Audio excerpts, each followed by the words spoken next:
నేను చాలా వీడియోస్లో చెప్పాను. నేను ఐటీలో వర్కింగ్లో ఉన్నప్పుడు ఖచ్చితంగా అప్స్కిల్లింగ్ అనేది చాలా చాలా ఇంపార్టెంట్. ఎందుకు అంటే ఐటీ ఇండస్ట్రీ ప్రతి 3-4 ఇయర్స్ ఒకసారి ఖచ్చితంగా కొత్త స్కిల్స్ని డిమాండ్ చేస్తుంది. ఇది మనం web applications, mobile applications, database systems, big data, AI ఇలా కంటిన్యూస్గా మన ఐటీ సిస్టమ్స్ అనేవి ఎవాల్వ్ అవుతూ వచ్చినాయి. బట్ స్టిల్ ఇంకా కొంతమంది ఎంప్లాయీస్ ఐటీలో వర్క్ చేస్తూ కంఫర్ట్ జోన్లో ఉండిపోయి మాకు ఈ క్లయింట్ ఉన్నాడు, మాకు ఈ ప్రాజెక్ట్ ఉంది, 5 years నుంచి ఇక్కడే చేస్తున్నాను నేను చాలా కంఫర్టబుల్ పొజిషన్లో ఉన్నాను, సో ఈ క్లయింట్ దగ్గర నాకు మంచి ఇంప్రెషన్ ఉంది, నా పెర్ఫార్మెన్స్ మీద మంచి ఫీడ్బ్యాక్ ఉంది, నేను ఇంకేమీ నేర్చుకోవాల్సిన అవసరం లేదు. ఇలా చాలా మంది అప్ స్కిల్లింగ్ అవ్వకుండా, మల్టీ స్కిల్లింగ్ అవ్వకుండా ఒక కంఫర్ట్ జోన్లోనే ఉండిపోతారు. ఇలాంటి వాళ్లకు రీసెంట్గా ఎసెంచర్ ఒక 11,000 మంది ఎంప్లాయీస్ని లాస్ట్ 3 monthsలో ఎగ్జిట్ చేయడం జరిగింది.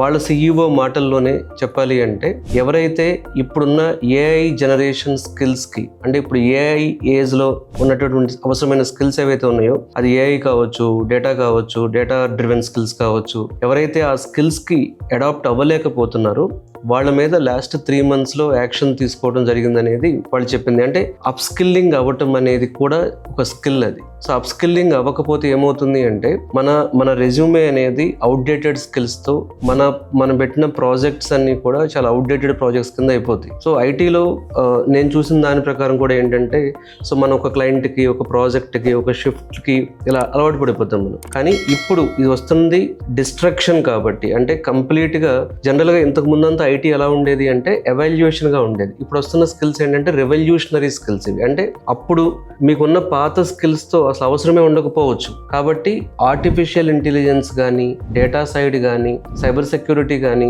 ఇలాంటి ప్రజెంట్ ఉన్నటువంటి అప్కమింగ్ స్కిల్స్ని అందిపించుకోవడంలో ఫెయిల్ అయితే మాత్రం డెఫినెట్గా అది చాలా ఎఫెక్ట్ చేయొచ్చు. ఒకటి, శాలరీ హైక్స్ లేకపోవటం కానీ, ప్రమోషన్స్ లేకపోవటం కానీ, లేకపోతే కంపెనీలో మీకు కావాల్సినటువంటి సరైన రికగ్నిషన్ లేకపోవటం కానీ, ఆన్సైట్ ఆపర్చునిటీస్ లేకపోవటం కానీ, లేదా మీకు ఫ్యూచర్కి అంటే ఫ్యూచర్ కావాల్సినటువంటి next 10-15 years of job security, job guarantee లేకపోవటం కానీ, లేదు ఒక 2x 3x ప్యాకేజ్ హై చేసుకోలేకపోవటం కానీ, ఈవెన్ అంటే మీరు ఎప్పుడైతే కొత్త స్కిల్స్లోకి అప్గ్రేడ్ అవుతారో మీకు కొత్త థాట్స్ వచ్చి you can become a entrepreneur, you can become a startup also. ఇన్ని ప్రాబ్లమ్స్ ఉంటాయి కాబట్టి జనరల్గా అంటే ఇప్పుడు ఎసెంచర్ చూసినా, మన TCS చూసినా, లేకపోతే ఇంతకుముందు ఇంకో కంపెనీ చూసినా, ఒక వైపు ఏమో ఏఐలో ప్రాజెక్ట్స్ వస్తున్నాయి, ఇంకో వైపు ఏమో లెగసీ టెక్నాలజీస్ ఏవైతే ఉన్నాయో, అంటే ఇప్పుడు మన రెగ్యులర్గా ట్రెడిషనల్ స్కిల్స్ ఏవైతే ఉన్నాయో ఆ స్కిల్స్తో పాటు ఈ కొత్త స్కిల్స్ని యాడ్ చేసుకోవటం, క్లౌడ్ కంప్యూటింగ్ని యాడ్ చేయటం, ఏఐని యాడ్ చేయటం, ఇలాంటివి కానీ చేయకపోతే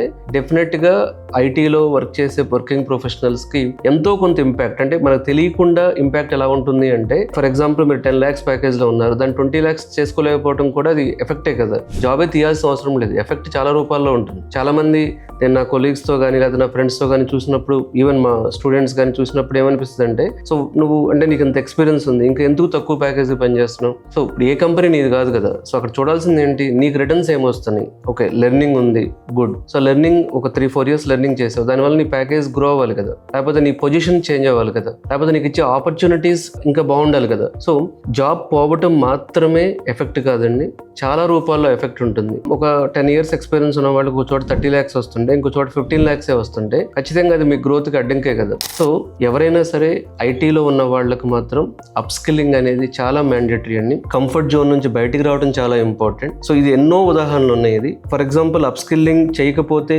ఏమవుతుంది అనే దానికి వరుసగా అంటే గత 2-3 సంవత్సరాలుగా చూస్తే ఎన్నో కంపెనీస్, మనం బయట ఏమనుకుంటాం ఏఐ వలన జాబులు పోతున్నాయి, కానీ నాకు అనిపిస్తుంది ఏంటంటే ఏఐ లాంటి కొత్త స్కిల్స్ కి అప్గ్రేడ్ అవ్వకపోవడం వల్ల జాబులు పోతున్నాయి ఏమోనని. సో ఐటీ ఇండస్ట్రీలో మార్పు అనేది చాలా చాలా ఇంపార్టెంట్. మనం మారకపోతే, మన రెజ్యూమే చేంజ్ అవ్వకపోతే, మన స్కిల్స్ చేంజ్ అవ్వకపోతే ఆ మార్పు నెగిటివ్ వేలో మనల్ని ఎఫెక్ట్ చేయొచ్చు. కాబట్టి ఎవరైనా సరే ఐటీలో అప్ స్కిల్లింగ్ మీదే ఫోకస్ చేయండి. సో ఐటీలో అప్ స్కిల్లింగ్ అవ్వటం అనేది కూడా చాలా స్మార్ట్గా చేయొచ్చు. అంటే ఇప్పుడు మీరు టెస్టింగ్లో వర్క్ చేస్తున్నారు, సో మీరు టెస్టింగ్ నుంచి అప్ స్కిల్ అవ్వడానికి అసలు ఉన్న పాసిబుల్ ఆప్షన్స్ ఏంటి? ఫర్ ఎగ్జాంపుల్ టెస్టింగ్ నుంచి మీరు స్క్రమ్ మాస్టర్గా, ప్రొడక్ట్ ఓనర్గా, బిజినెస్ అనలిస్ట్గా, ఏఐ టెస్టర్గా, ఆటోమేషన్ టెస్టర్గా, ఇట్లా కొన్ని ఆప్షన్స్ ఉన్నాయి. ఫర్ ఎగ్జాంపుల్ మీరు జావా డెవలపర్గా వర్క్ చేస్తున్నారు. సో జావా డెవలపర్తో పాటు జెన్ఏఐ డెవలప్మెంట్ యాడ్ చేసుకోవటం, లేదు మీరు సైబర్ సెక్యూరిటీలో వర్క్ చేస్తున్నారు. సో సైబర్ సెక్యూరిటీతో పాటు క్లౌడ్ సెక్యూరిటీ యాడ్ చేసుకోవటం, లేదు మీరు డేటా సైన్స్లో వర్క్ చేస్తున్నారు, డేటా సైన్స్కి జెన్ఏఐ యాడ్ చేయటం, ఎంఎల్ ఆప్స్ యాడ్ చేయటం,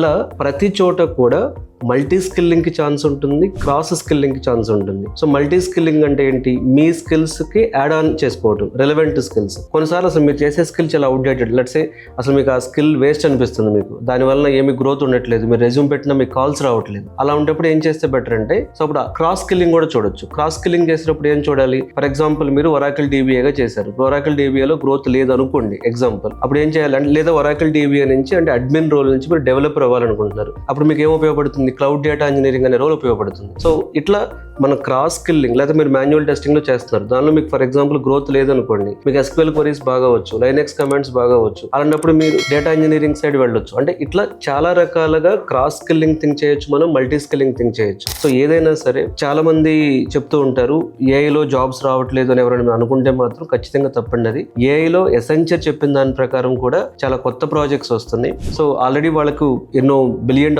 ఆఫ్ ఏఐ ప్రాజెక్ట్స్ వచ్చి ఉన్నాయి. సో ఇప్పుడు కొత్త టెక్నాలజీస్ లో ప్రాజెక్ట్స్ ఎప్పుడు వస్తూనే ఉంటాయి. బట్ ఆ కొత్త టెక్నాలజీస్ లో ప్రాజెక్ట్స్ చేసే వాళ్ళకి ఆఫీస్ లో మిగతా వాళ్ళతో పోల్చుకుంటే గుర్తింపు కానీ, రికగ్నిషన్ కానీ, ప్రమోషన్ కానీ ఏదైనా సరే చాలా ఎక్కువ ఉంటుంది. కాబట్టి అప్ స్కిల్లింగ్ అనే దాని మీద ఖచ్చితంగా మీరు ఫోకస్ చేయండి. సో అప్ స్కిల్లింగ్ చేయడానికి చాలా మెథడ్స్ ఉన్నాయి. నేను ఇన్స్టిట్యూట్ లో జాయిన్ అవ్వండి, కోర్సులో జాయిన్ అవ్వండి కూడా చెప్పట్లేదు. సో యూట్యూబ్ లో కొన్ని సోర్సెస్ ఉన్నాయి, లేకపోతే ఆన్లైన్ లెర్నింగ్ మెటీరియల్స్ ఉన్నాయి, ఆన్లైన్ లెర్నింగ్ ప్లాట్ఫామ్స్ ఉన్నాయి. అలాగే మీకు ఇంకా కొంచెం యావరేజ్ స్టూడెంట్, కొంచెం వెంటనే అర్థం కాదు అనుకుంటే లైవ్ క్లాసెస్కి రావచ్చు మీరు. సో ఇవాళ లెర్నింగ్ అనేది చాలా చేంజ్ అయింది. సో అప్ స్కిల్లింగ్ చేయడం ఒకప్పుడు అంటే మీరు ఎక్కడికో ట్రావెల్ చేసి ఒక చోట కూర్చొని క్లాసులు విని ఇవన్నీ చేయాలి. ఇప్పుడు అప్ స్కిల్లింగ్ చేయాలనుకున్నా, లేదంటే మీరు ఏదైనా ఒక అప్ స్కిల్లింగ్ అంటే ఒక కోర్సులో ఏదైనా సర్టిఫికేషన్ చేయాలనుకున్నా సరే, సో అంటే కొత్త స్కిల్ నేర్చుకోవటం, దానిలో ప్రాజెక్ట్ చేయటం, దానిలో సర్టిఫికేషన్ చేయటం అనేది ఒకప్పుడు అంత కష్టం కాదు. చాలా ఈజీగా చేయొచ్చు, చాలా స్మార్ట్గా చేయొచ్చు. కాబట్టి అప్ స్కిల్లింగ్ ఎలా అవ్వాలి, లేకపోతే అప్ స్కిల్లింగ్ చేస్తే కెరీర్ ఎలా ఉంటుంది అనే కన్ఫ్యూజన్ కానీ మీకుంటే,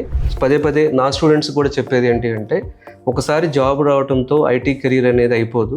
సో వచ్చిన జాబ్ ఎఫెక్ట్ అవ్వకుండా ఆ జాబ్లో ముందుకు వెళ్ళటానికి, ఇంకా మంచి పొజిషన్స్కి వెళ్ళటానికి డెఫినెట్గా మీరు కంటిన్యూస్గా అప్ స్కిల్లింగ్ అనేది చేసుకుంటూ ఉండాలి. ఇయర్లో ఒక 15 రోజులు లేదా 20 రోజులు ఒక కొత్త టూల్, ఒక కొత్త స్కిల్, ఒక కొత్త ప్లాట్ఫామ్ ఏదో ఒకటి నేర్చుకోవడం అనేది మంచిది.